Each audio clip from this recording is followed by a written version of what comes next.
Yet even when they came home weary and bone-tired, my parents found a way to show us all who we could be. My librarian mother taught us to love learning. My father, a shipyard worker, put in overtime and extra shifts, and they made sure we volunteered to help others. Later, they both became United Methodist ministers, an expression of the faith that guides us.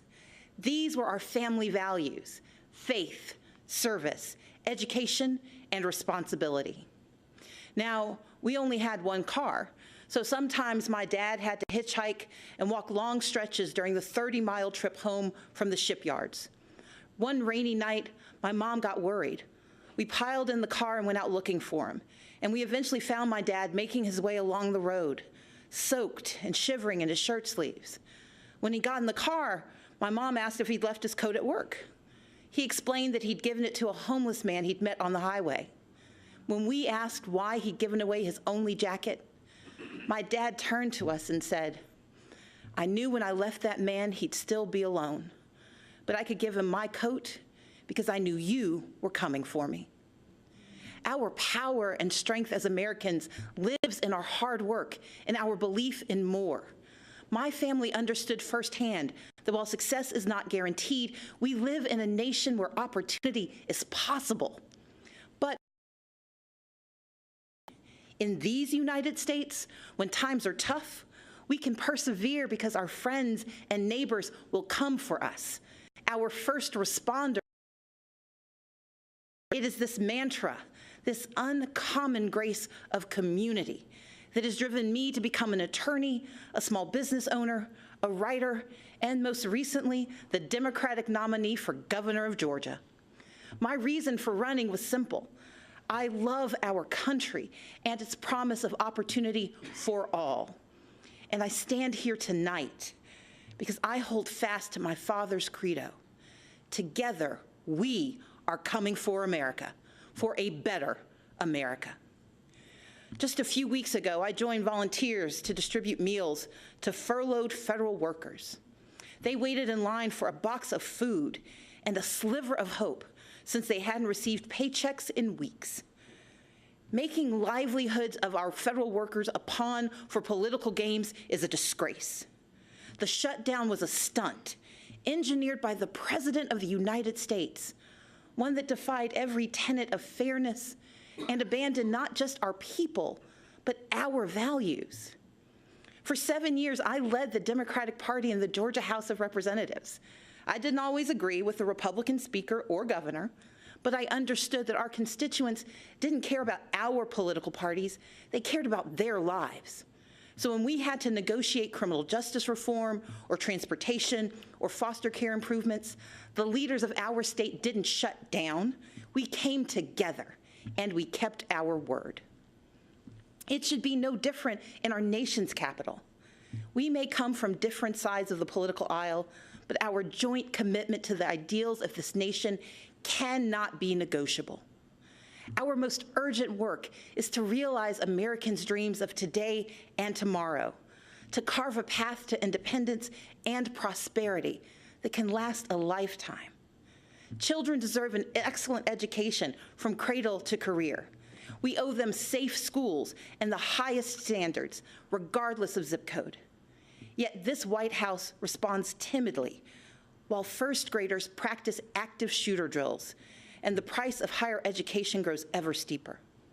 From now on, our leaders must be willing to tackle gun safety measures and face the crippling effect of educational loans, to support educators and invest what is necessary to unleash the power of America's greatest minds. In Georgia and around the country, people are striving for a middle class where a salary truly equals economic security. But instead, families' hopes are being crushed by Republican leadership that ignores real life or just doesn't understand it.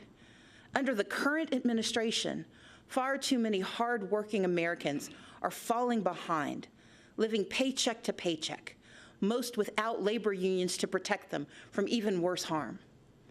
The Republican tax bill rigged the system against working people.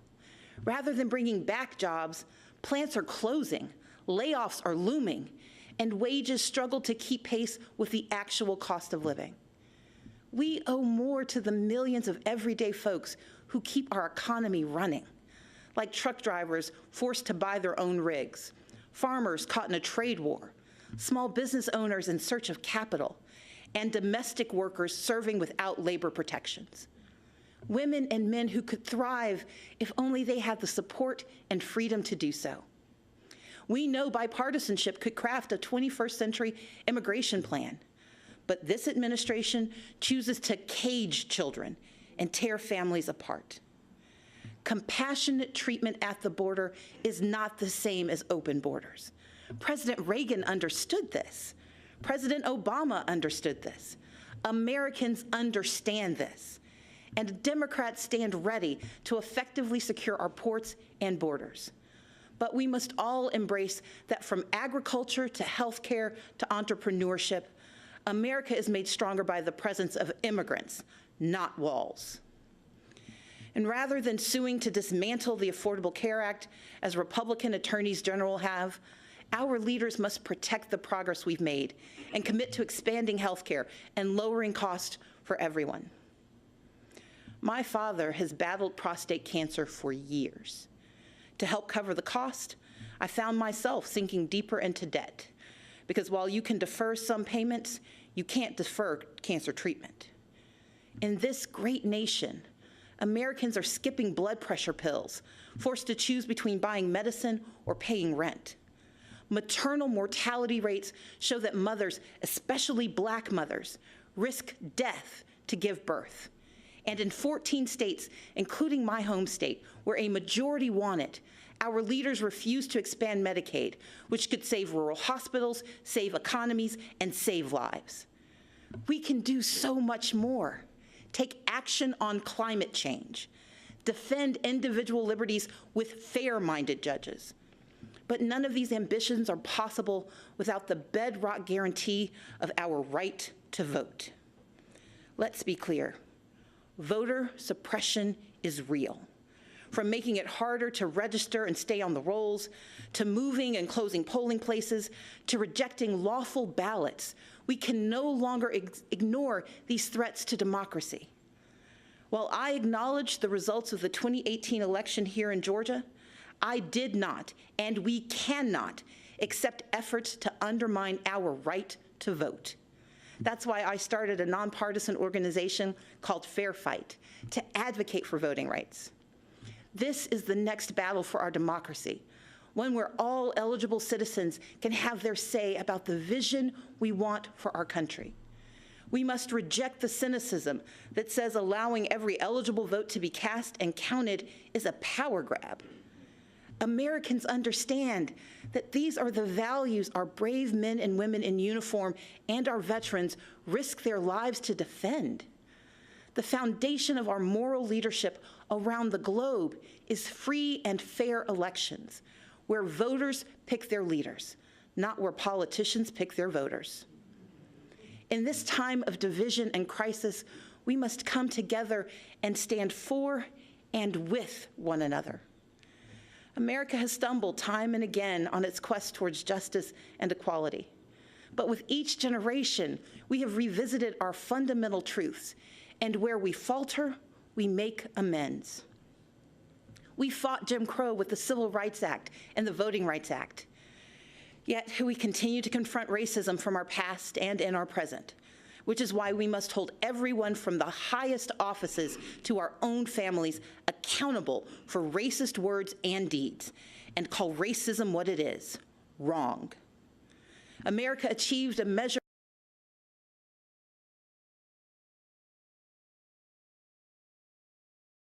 petitions to harm women and families to advance a political agenda. We affirmed marriage equality, and yet the LGBTQ community remains under attack. So, even as I am very disappointed by the president's approach to our problems, I still don't want him to fail. But we need him to tell the truth and to respect his duties and respect the extraordinary diversity that defines America. Our progress has always been found in the refuge, in the basic instinct of the American experiment, to do right by our people. And with a renewed commitment to social and economic justice, we will create a stronger America together. Because America wins by fighting for our shared values against all enemies, foreign and domestic. That is who we are. And when we do so, never wavering, the state of our union will always be strong. Thank you, and may God bless the United States of America.